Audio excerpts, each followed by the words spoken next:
Madoka chere wana Mhanduwe dzinoendawo dzomanhoko muzuva ro12 mwedzi waKakunguru. Kambani yozvitima yenyika NRZ yakaumburudza hayo zviuru 310 zvemadhora okuAmerica. Kwai wagere hunde mukambanimu wakazvitengera hawo dzimotika mbishi nomari yaifanira kuenda konadzirisiwa zvitima zvinoseenzesiwa noruzhinji. Idi zvinotorwadza kuzvifunga. Hurumende yakatutira mari MDC Alliance kuMDCT yamaikupenawo monzora. Mari yakatomboendeserwana kumatare odzimhosva kukapuwa mutongo kuti inofanira bedzi kupuwa MDC Alliance, asi hurumende iribe kuzvitetekera. Kureketa kuno MDCT yakatofuridziwa homwe dzayo nomamiliyoni 9 omadhora omuno. Hurumende iri kutamba hayo noupenyu hwavanhu pachirwere chodziwa mupengochi. Svondo rino rapfuura, wanhu wapfa nacho wakatozoongororwa watopfa hawo zviribe angaongorora wachiri wapenyu. Kureketa kuno wanhu 17 ndo wakwachamuriwa nacho nobheura rochirwerechi.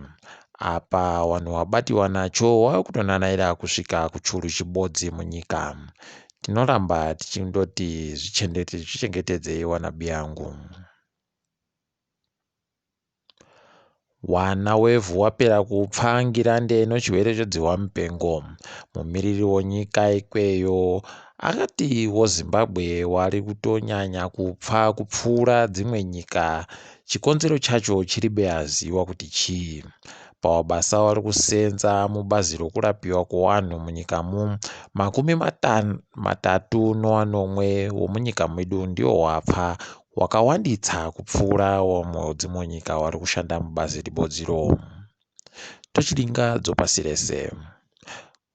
KuBritain kuno mumwe mwana weZimbabwe ari kuita mari nokuisa zviganhuro zvomapurasitiki mumotika dzinotakura vanhu dzoUber.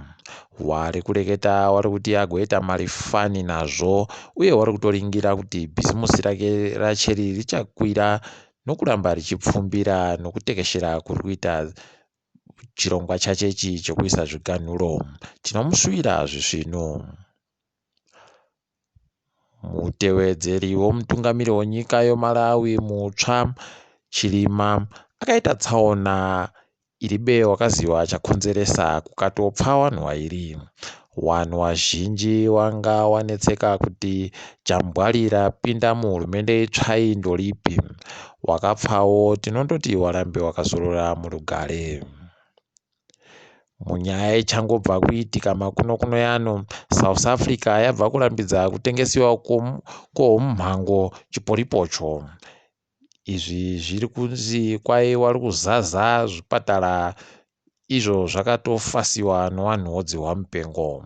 Waramaposa wabva wandoti pachiribe wanhu vachagobvumiwa kutekaira usiku kubva nguva dzopfumbamwe kubva muzuva ramangwana. Matanho yaese kwai kuedza kuti waderedze kutekeshera kwechirwere uye kufasiwa kwakaita kuzvipatara. Tinondoramba tichiwashuwira tuzvino. Tiri ipapo, ndini wenyu Mhanduwe wonhau, murinzike zvezvino.